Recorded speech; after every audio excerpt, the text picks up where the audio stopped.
Hi everybody, I'm Danny Dancer. I'm the Kidtropolis educator here at Children's Museum Houston, and I'm coming to you from our Art Academy, and I'm going to show you how you can make warm and cool drawings because it is warm outside.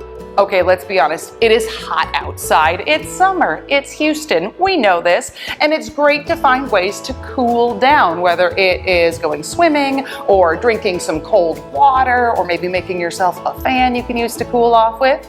Now, when it comes to art, we actually have warm and cool colors on the color wheel. So our warm colors, these are things like reds and oranges and yellows. They tend to be really vibrant. When artists use them, they really want to draw attention to something in the artwork, and they actually almost can appear active to the viewer who is looking at that art. Our cool colors, those are going to be our greens, our blues, our different shades of purple, and these are the ones that are a little bit more calming. They might move towards the background. The artist might use these to help people feel a little bit more calm or a little bit more thoughtful when they're looking at the artwork.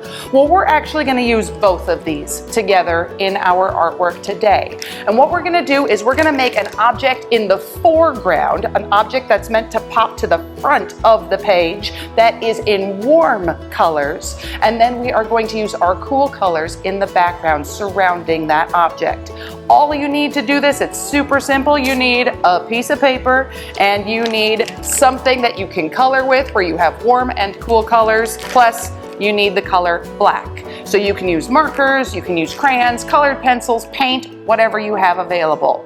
I'm going to use markers because that's what we're using here in the Art Academy for this activity. And the first thing I'm going to do is I'm going to take my black marker and I'm going to draw any shape in the middle of my paper. You could draw a big circle, you can draw a square, you can draw a star. I'll tell you what, I'm going to go ahead and draw a heart, because I love you guys. Aww. Now what you're going to do, this is our object for the foreground, for the front. Now what we're gonna do is we're gonna draw one big pattern that goes all the way across the page, including through the shape that you've drawn. So you could draw a big swirly pattern if you want. You could draw waves going across your page if you want. Me, I'm actually gonna start in one corner, and I am just going to zigzag back and forth. And again, you're going through that object in the foreground. Don't skip that.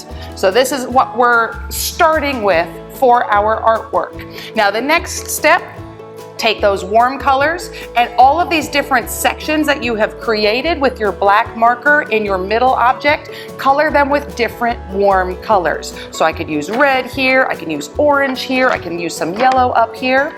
And then in the background, we're going to color the background with different cool colors. Again, using this black almost like an outline, I can do green and then blue and then purple and then light blue, whatever colors you have. So I'm going to show you what that looks like when we are finished.